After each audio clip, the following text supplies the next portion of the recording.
Bom dia, meus irmãos. Cumprimento a todos com a paz do nosso Senhor e Salvador Jesus Cristo. Eu sou o professor Rodolfo e com muita alegria iremos meditar no livro do profeta Oséias. Hoje iremos meditar nos 3 primeiros capítulos do livro. Mas antes eu te convido a orar comigo em nome do Senhor Jesus. Ó Deus, nosso Pai, nosso Senhor, nós queremos te agradecer nesta manhã pelo fôlego de vida, pela oportunidade de mais esse dia que o Senhor nos proporciona. Te agradecemos pela salvação da nossa alma. Te agradecemos, ó Deus, pelo perdão dos nossos pecados. Nós te louvamos por tua imensa graça e por tua misericórdia. Tu és um Deus misericordioso. Pai misericordioso, Tu és o noivo e nós a tua noiva, Senhor. Por tua misericórdia e graça, o Senhor nos prepara uma nova aliança, um novo pacto. E nós somos gratos a Ti por isso, porque sabemos que é por amor e bondade que o Senhor nos proporciona a salvação e também a comunhão com o Teu Espírito Santo. Nós te agradecemos, ó Deus, pelos nossos irmãos que estão conosco na leitura e meditação da Tua Palavra. Ilumina o nosso entendimento, ilumina, Senhor, o nosso coração, para compreendermos as grandezas da Tua Palavra, conhecermos e nos aproximarmos de Ti, através das Sagradas Escrituras. Nos ajuda nessa manhã, em nome do Senhor Jesus.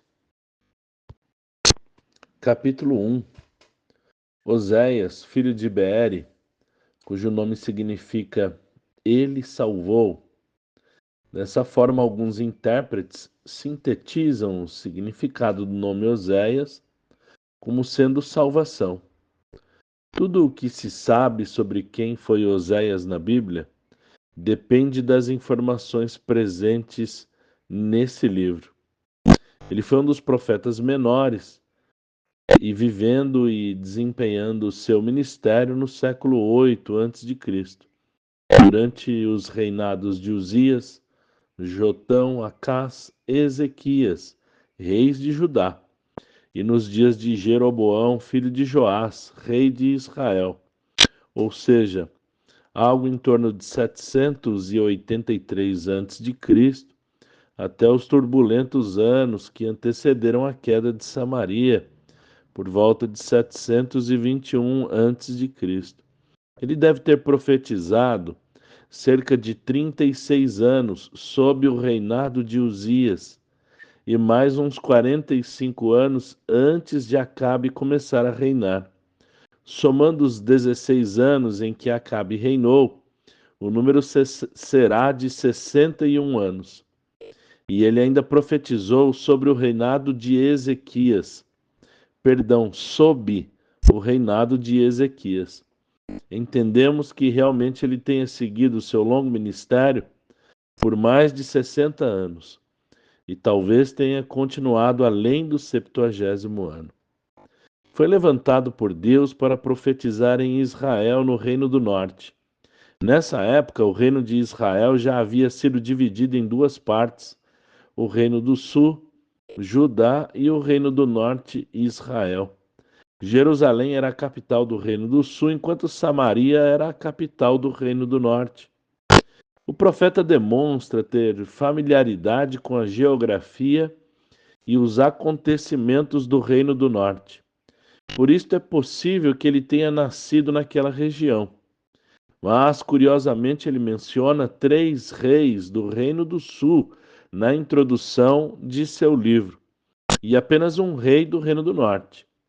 Isso tem levado alguns comentaristas a sugerirem que talvez o profeta tenha encerrado seu ministério e escrito sua obra em Judá. ainda que o foco da sua mensagem tenha sido o Reino do Norte. A história de Oséias é muito conhecida, principalmente pelo seu casamento com uma mulher adúltera. Ele sempre se apresenta como filho de Beere e registra a época em que profetizou e, em seguida, já registra a ordem recebida direta de Deus para se casar com uma mulher de prostituições, pois a terra havia assim se prostituído, se desviando de Deus. Oséias se casa com Gomer, filha de Diblaim, e nasceu seu filho com a ordem divina de se chamar Gisreel, porque Deus promete pôr fim ao reinado de Israel. Há muita discussão sobre o verdadeiro significado do nome Gisreel, mas para muitos estudiosos diz respeito a Deus semeia, ou semente de Deus. O nome Jezreel sugere os planos de Deus para Israel em dificuldades, espalhar o povo no cativeiro. Também diz respeito à vaidade do povo, pois eles se achavam a semente escolhida, porque haviam sido plantados pelo Senhor, que agora olha para eles com desprezo, como se dissesse: Vós sois Israel, mas em outro aspecto estáis dispersos, porque como a semente é lançada em várias direções, o Senhor os dispersará, destruindo e lançando-os fora. Vocês pensam que foram plantados nessa terra e têm uma posição da qual nunca podem ser sacudidos ou arrancados, mas o Senhor, por sua própria mão, fará isso. E o profeta Isaías também olha para essa arrogância quando diz: Venham, chamados pelo nome de Israel. Em Isaías capítulo 48 e versículo 1. Como se ele dissesse: Vocês são israelitas, mas apenas de título, pois não existe verdade em vocês. O que Deus está dizendo através desse nome Jezreel é: Vocês se chamam israelitas, mas mostrarei com uma pequena mudança na palavra, no nome, que vocês são degenerados e não são legítimos, pois são mais jezreelitas do que israelitas. Quando Oséias profere o versículo 5, que Deus quebraria o arco de guerra de Israel, o significado disso é derrotar os exércitos de Israel e toda a sua aparelhagem e tecnologia de batalha. Os israelitas estavam tão cheios de seu orgulho e prosperidade material, também de guerra, que riram do julgamento, pois sabiam realmente que estavam bem equipados com armas, homens e dinheiro e se consideravam intocáveis. O profeta Oséias tinha em vista quebrar a falsa confiança deles, pois os israelitas pensavam que não deveriam ser expostos à destruição que Oséias havia predito. Eles estavam deslumbrados com seu próprio poder e pensavam estar além do alcance de qualquer perigo, enquanto estavam tão bem fortificados por todos os lados. Por isso o profeta diz que todas as suas fortalezas não seriam nada contra Deus, pois naquele dia, quando chegar a hora da vingança, o Senhor quebrará todos os arcos, rasgará em pedaços todos os braços e reduzirá a nada o poder deles. Nasce agora uma filha de Oséias, Loruama, e as coisas estão cada vez piores para o povo de Israel. Deus acaba de declarar que eles se acham serem filhos de Abraão, a exemplo de Isaías e vários outros profetas, além de Paulo, que diziam que os filhos de Abraão não são os nascidos na carne. Deus está apontando para os filhos de Israel como quem diz que Abraão não tem filhos bastardos, de prostituição. A casa de Abraão e de Jacó não são um bordel, e um bordel qualquer jamais será a casa de Abraão e de Jacó. Israel pecou até o último limite que Deus poderia suportar. E depois de tê-los avisado pacientemente durante muito tempo e por boca de muitos profetas, mas eles não deram ouvidos e chegaram ao ápice do pecado e da iniquidade, a falta de amor pelo Deus que tão graciosa e misericordiosamente os havia escolhido. Agora vai mais longe e diz que com o passar do tempo eles já estavam caindo em um estado pior. Este nome Loruama é um nome mais vergonhoso que Jezreel, aquele de quem se não teve compaixão, desfavorecida, significando que o favor de Deus foi agora tirado do povo.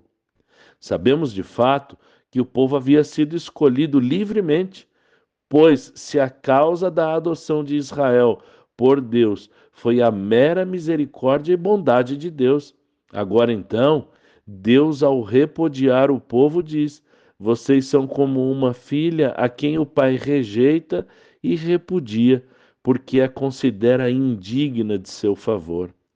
Com o versículo 7, Deus quer mostrar ao povo do norte que ainda havia um remanescente fiel em Judá, que, embora a fidelidade e o amor do povo não fosse muito diferente entre os povos de Israel e Judá, o povo do norte havia extrapolado todos os limites da paciência de Deus, e a destruição era certa e iminente. E que, apesar da semelhante idolatria de Judá, o foco de Oséias estava em entregar a mensagem de Deus para Israel. Mas já havia em Judá profetas como Amós, falando também do cativeiro de Judá e da desolação de Jerusalém.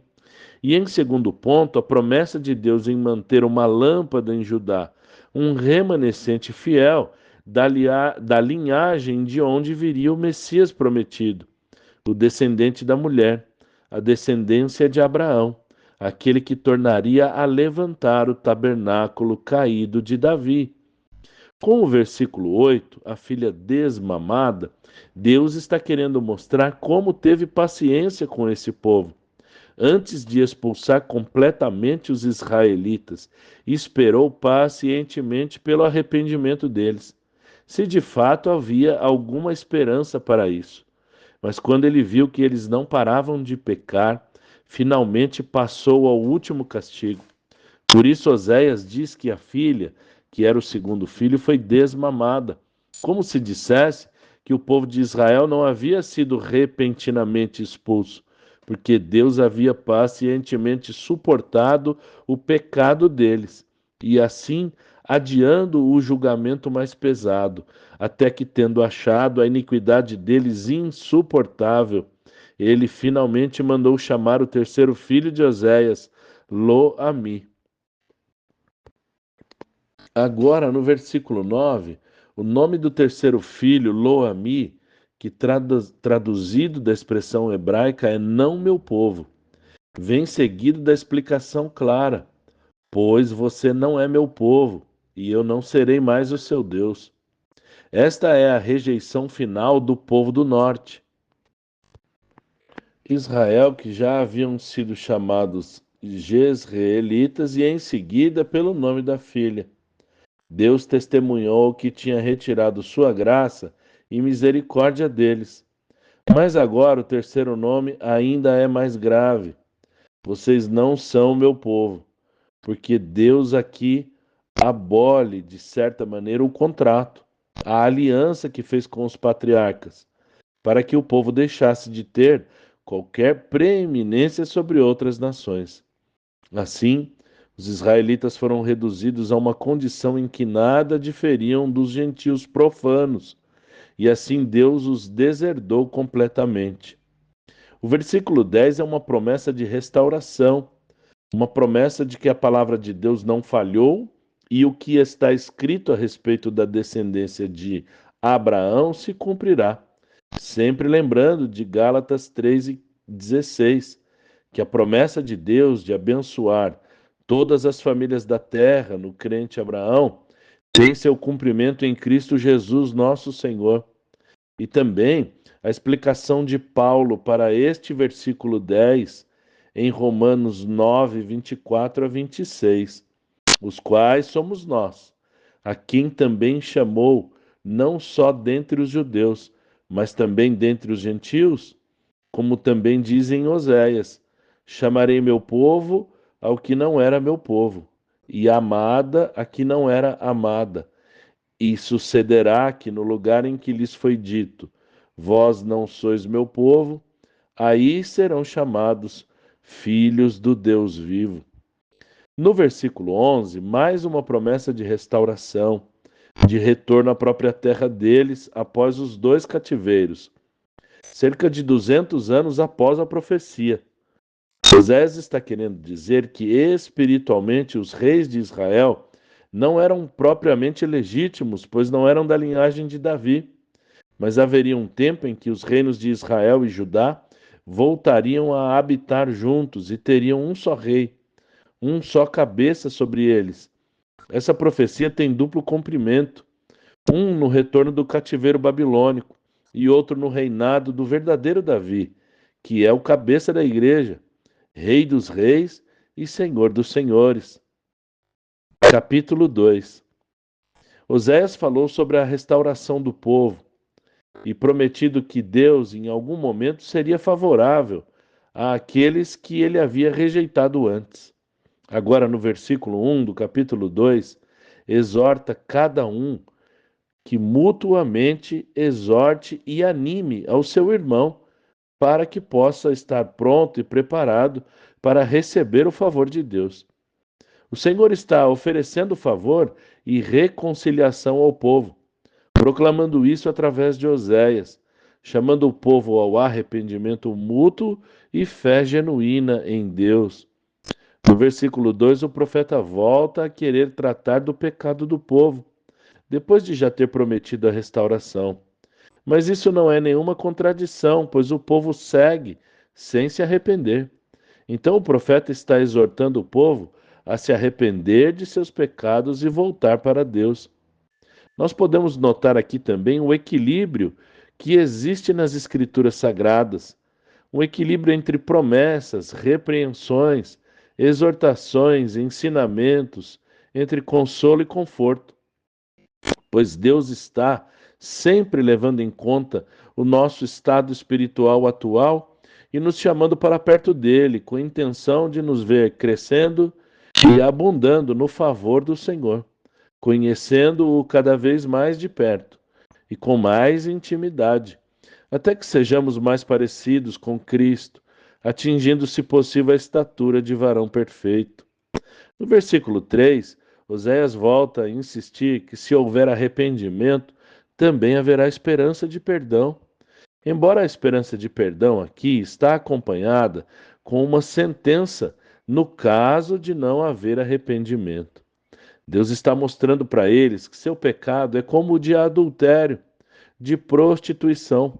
O povo é representado pela mulher adúltera que já quebrou o contrato e a aliança com Deus, representado pelo homem traído que tem todo o direito ao divórcio, mas prefere ainda ter compaixão e misericórdia, acreditando na reconciliação, ao passo que a mulher traída, que deveria estar envergonhada, sabendo que há muito tempo já poderia ter sido repudiada, deveria aproveitar essa nova oportunidade de reconciliação.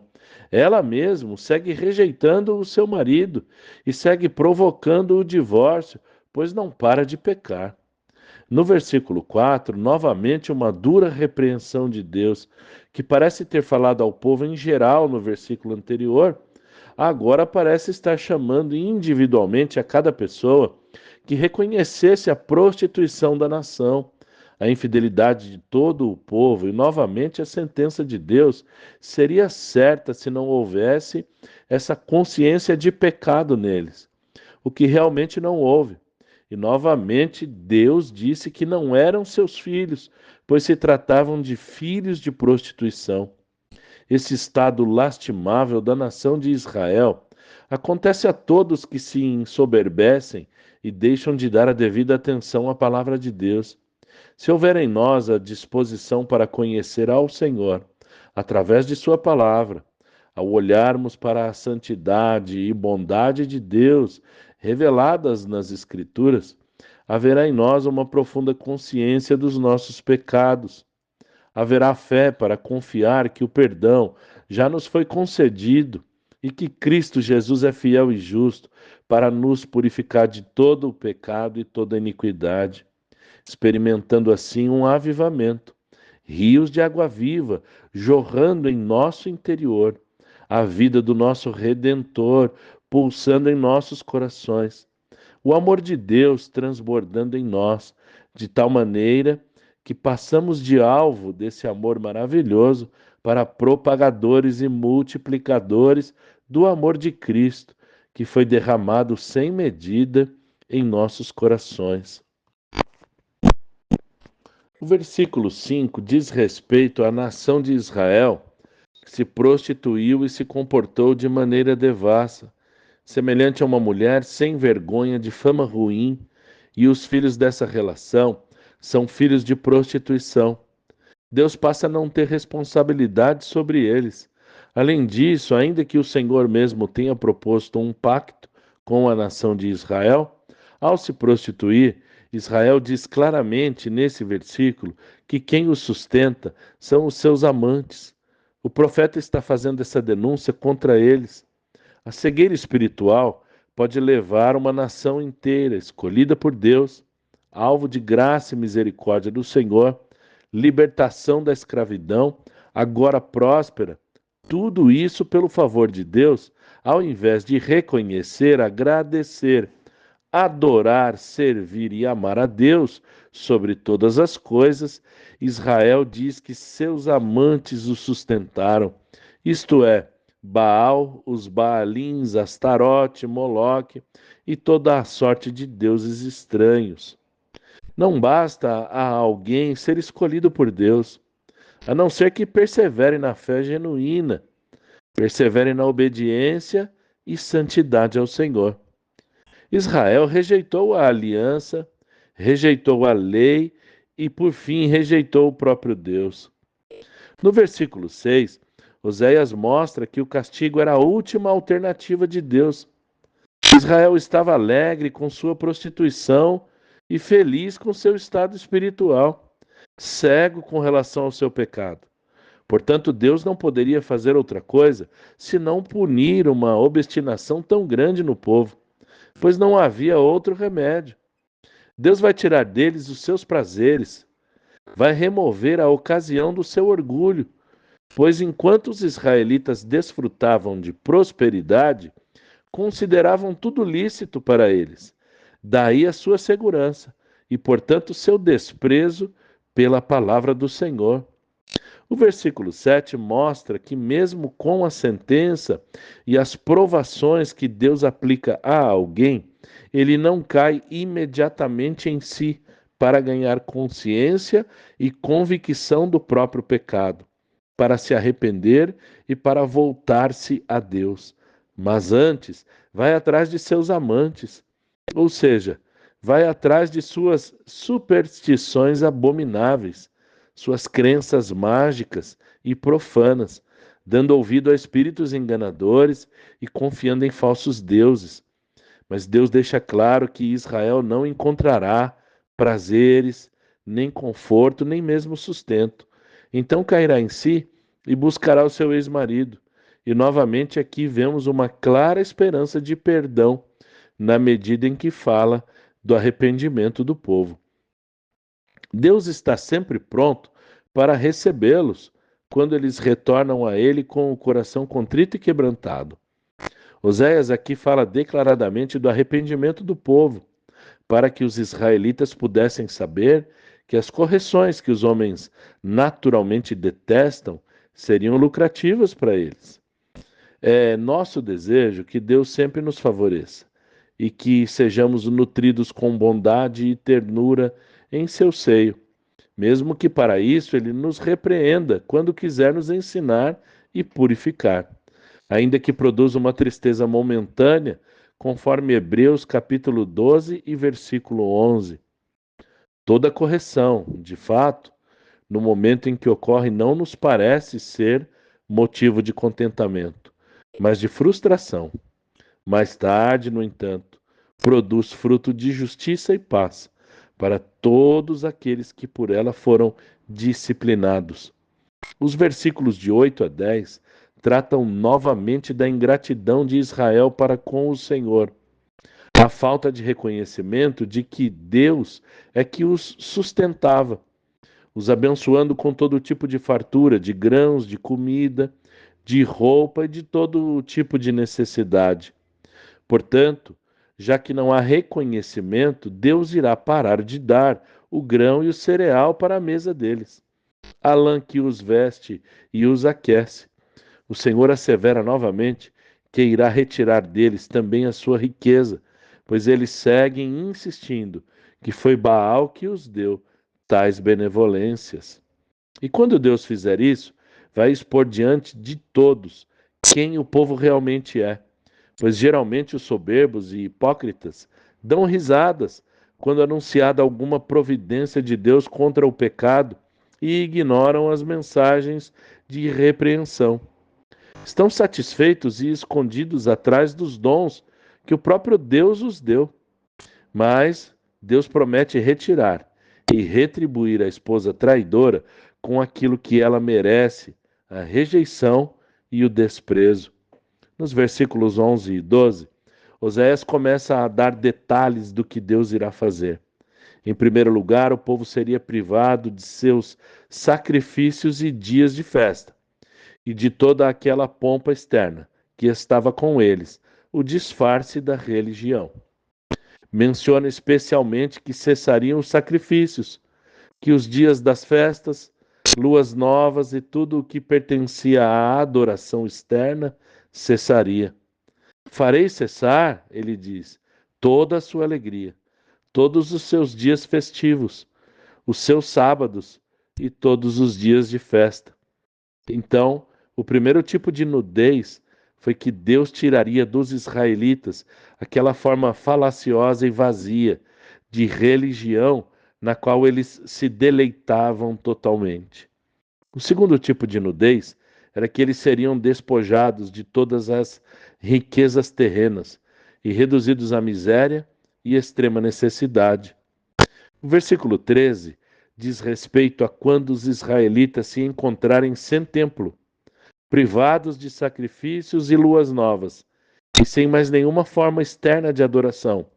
Saberão que estão sendo punidos porque adoraram Baalim em vez do único Deus verdadeiro. O versículo 14 mostra que o povo, que praticamente nasceu no deserto, foi tão obstinado e duro de coração que será levado novamente ao deserto para que reconheça o seu pecado. Ali o Senhor falará novamente ao seu coração e finalmente o seu coração será mais flexível, se inclinará para Deus. Também é interessante notar que toda a severidade de Deus na medida da pena e do castigo foi necessária e justa para fazer o povo reconhecer e se voltar para Deus. No versículo 15, o favor de Deus ficará evidente para o povo quando esse se voltar para Deus e novamente obedecê-lo. A videira que o Senhor promete dá-los representa não só a abundância de alimentos, mas também a abundância de alegria.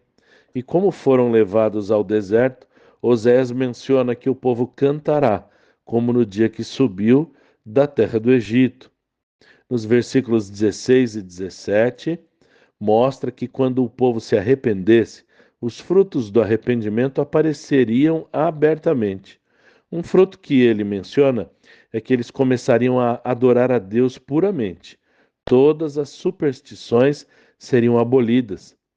Depois Osés menciona a palavra marido, para mostrar ao povo que, depois de corrigidos, eles se lembrariam da aliança que Deus havia feito com eles.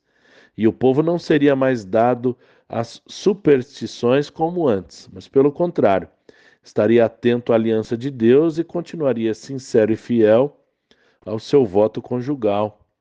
O versículo 18 significa que Deus é soberano sobre toda a terra, e quando a ira do Senhor se acende contra alguém, toda a criação, todo o universo criado se torna instrumento do julgamento e da sentença de Deus. Mas quando o Senhor decide abençoar alguém, também tudo o que é dele se torna favorável para ajudar e executar a vontade de Deus, para guardar, defender e abençoar aquele que lhe é querido. Nos versículos 19 e 20, Deus está prometendo se desposar com o seu povo. Desposar é se tornar o noivo de uma virgem, de uma donzela, de modo que a traição foi perdoada e um novo casamento será celebrado. Significa que ele não se lembraria da infidelidade do seu povo, mas apagaria toda a sua má fama, como se o povo não tivesse sido como uma mulher adúltera. Esse novo casamento será com base em bondade e misericórdia, com as quais palavras fica claro que, embora as pessoas fossem indignas, ainda assim, isso não é impedimento para voltar e receber o favor de Deus, pois nessa reconciliação, Deus considera a sua própria bondade e não os méritos do seu povo. Os versículos 21 a 23 mostram que o novo casamento, o novo relacionamento entre o povo e Deus, volta a ser um relacionamento de cuidado do Senhor com o povo, da bênção e proteção de Deus. Enfim, todos os benefícios prometidos por Deus na aliança estão novamente trabalhando a favor daqueles que nele esperam. Capítulo 3.